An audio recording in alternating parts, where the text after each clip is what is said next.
থাকতে মানুষ মূল্য দেয় না, আর যখন থাকে না তখন সেই জিনিসের কত চাহিদা, কত মূল্য। আসসালামু আলাইকুম, হ্যালো এভরিওয়ান, সবাই কেমন আছেন?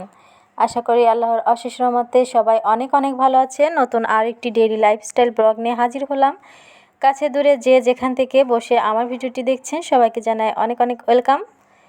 তো দেখতে পাচ্ছেন দুপুরে রান্না করার জন্য এখানে আমি লাউ কেটে নিচ্ছি। তো আগে যেদিন লাউ রান্না করেছিলাম তার বাকি অংশটুকু ছিল, সেটা দিয়ে আজকে মাছ দিয়ে আবারও ঝোল করব। তো সেই সাথে করব হচ্ছে ধুন্দল ভাজি, আর করব হচ্ছে আম ডাল, টক ডাল যেটাকে বলে। আর এই যে রান্নাবান্নার আয়োজন করতেছি, এর মাঝে কি হলো, হঠাৎ করে একদম খুব মেঘ করেছে আর ঝড় বৃষ্টি শুরু হয়ে গিয়েছে। তো অনেক দিন পর আলহামদুলিল্লাহ আবার একটু বৃষ্টির দেখা পেলাম, যদিও বৃষ্টির পরিমাণটা কিন্তু খুবই কম ছিল, একদমই কম। তো আমি হচ্ছে ধুন্দল ভাজিটা প্রথমেই করে নিচ্ছি, আর তারপর হচ্ছে একে একে সব রান্নাগুলোই করব। তো ধুন্দল ভাজিটা হওয়ার পরে হচ্ছে মেঘ একদম মেঘে হচ্ছে কালো গিয়েছিল চারপাশটা, আর অনেকটাই ঝড় শুরু হয়ে গিয়েছিল, আর বৃষ্টির পরিমাণ ছিল খুবই কম।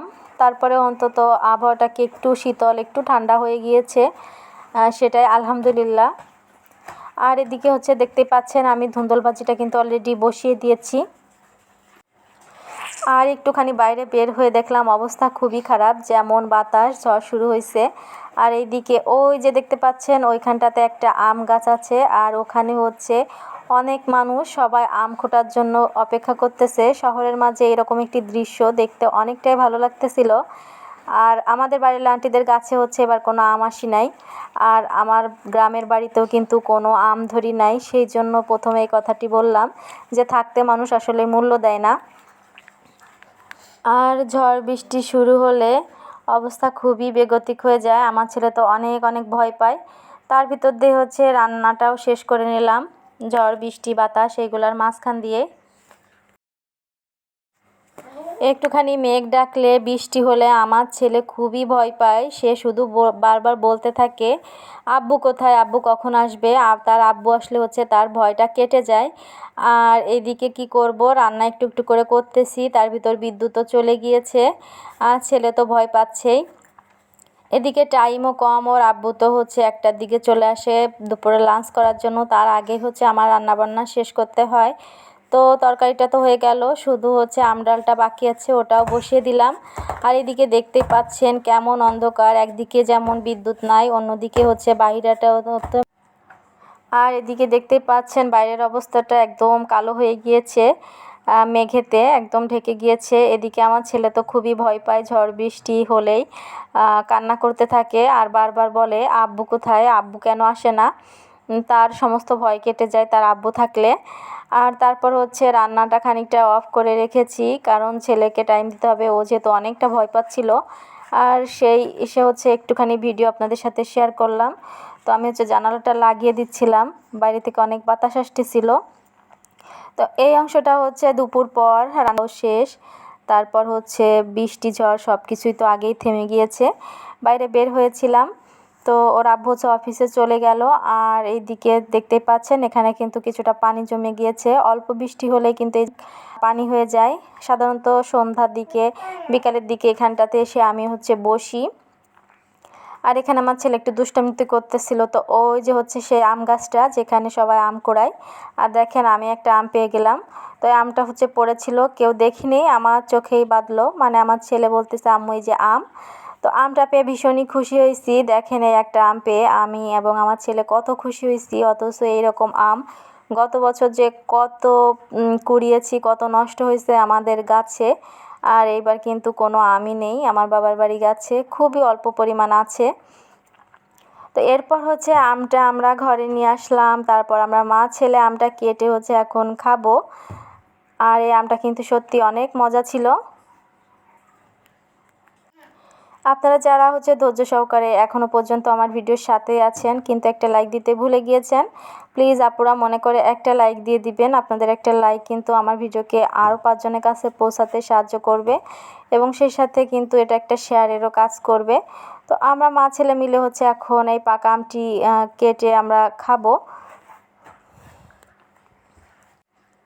তো এবার হচ্ছে আমের কোনো ভিডিও তেমন করে আপনাদের সাথে শেয়ার করতে পারিনি।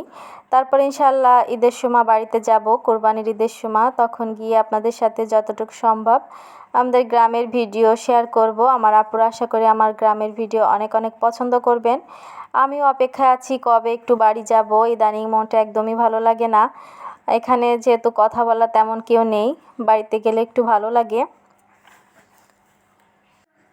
আর তাছাড়া হচ্ছে প্রত্যেকটা মেয়েরই হচ্ছে বাবার বাড়ির প্রতি একটু টান বেশি। কিছুদিন হয়ে যাওয়ার পরে দেখা যায় যে মনটা কেমন জানি লাগে। তবে এখন আর আগের মতো বাবার বাড়ি গিয়ে সেই আনন্দটা, সেটা ভালো লাগে না, সেটা পাই না। এখন মা বাবা অসুস্থ, তারপরেও জন্মভূমির পরে একটা আলাদা টান থাকে, সেই টানটা কিন্তু সব মেয়েদেরই থাকে। তো দেখতে দেখতে ভিডিও শেষ প্রান্তে চলে এসেছি। এখানে আমার বাবাটা আম খেয়ে বলতেছে, আম্মু সেই স্বাদ। তার এটা কমন ডায়লগ, কোনো কিছু মজা লাগলে বলে সেই স্বাদ। তো যাই হোক, ভিডিওটি শেষ করে দিব আপনাদের কাছে। তো আপনারা হচ্ছে যারা আমার ভিডিওটি এ পর্যন্ত ধৈর্য সহকারে দেখেছেন, সবাইকে জানাই আবারও অসংখ্য অসংখ্য ধন্যবাদ। গতকাল রাতে হচ্ছে এখানে আমি রান্না করেছিলাম আবারও সাবুদানার পায়েস। তো খুবই মজা হয় জিনিসটা খেতে, ছেলের বাবাও অনেক বেশি পছন্দ করে, তাই মাঝে মাঝে চেষ্টা করি তার একটু পছন্দ মতো কিছু করে দেওয়ার। তো এই যে দেখতে পাচ্ছেন আমি সাবুদানার পায়েস কিন্তু রান্না করে নিলাম, আর 2টা বাটিতে হচ্ছে ঢেলেও নিয়েছি। এবং সেই সাথে হচ্ছে এখন আমি তৈরি করে নিব হচ্ছে লেবুর শরবত। তো আমাদের ফ্যামিলিতে পুরুষেরা যারা হচ্ছে বাইরে থাকে, প্রচণ্ড গরমে বাইরে থেকে আসলে আমরা হচ্ছে চেষ্টা করি তাদেরকে এমন কিছু দেওয়ার ঠান্ডা জিনিস, তাদের যাতে শরীরটা একটু ভালো থাকে। কারণ পুরুষ মানুষ বাইরে কাজ করে বিধায় আমরা নারীরা কিন্তু ঘরে অন্তত 3 বেলার খাবারের চিন্তা আমাদের করতে হয় না। আমরাও অনেক কষ্ট করি, পরিশ্রম করি, কিন্তু টাকা ইনকাম করা এটা তো অনেক বেশি আসলে কষ্টের একটা জিনিস। তো এখানে হচ্ছে তো প্রায় হচ্ছে মাঝে মাঝে দেয়া হয় লেবুর শরবত অথবা গ্লুকোজ, এগুলো দিই, এসে হচ্ছে এগুলো একটু খাই। তো বানিয়ে নিচ্ছিলাম আর আপনাদের সাথে হচ্ছে একটু শেয়ার করে দিলাম। তো সবাই ভালো থাকবেন, সুস্থ থাকবেন, সবাই সবার ফ্যামিলির প্রতি হচ্ছে খেয়াল রাখবেন, সেই সাথে নিজের প্রতিও খেয়াল রাখবেন। ভালো থাকবেন, দেখা হবে নতুন কোনো ভিডিও নিয়ে। সে পর্যন্ত আল্লাহ হাফেজ।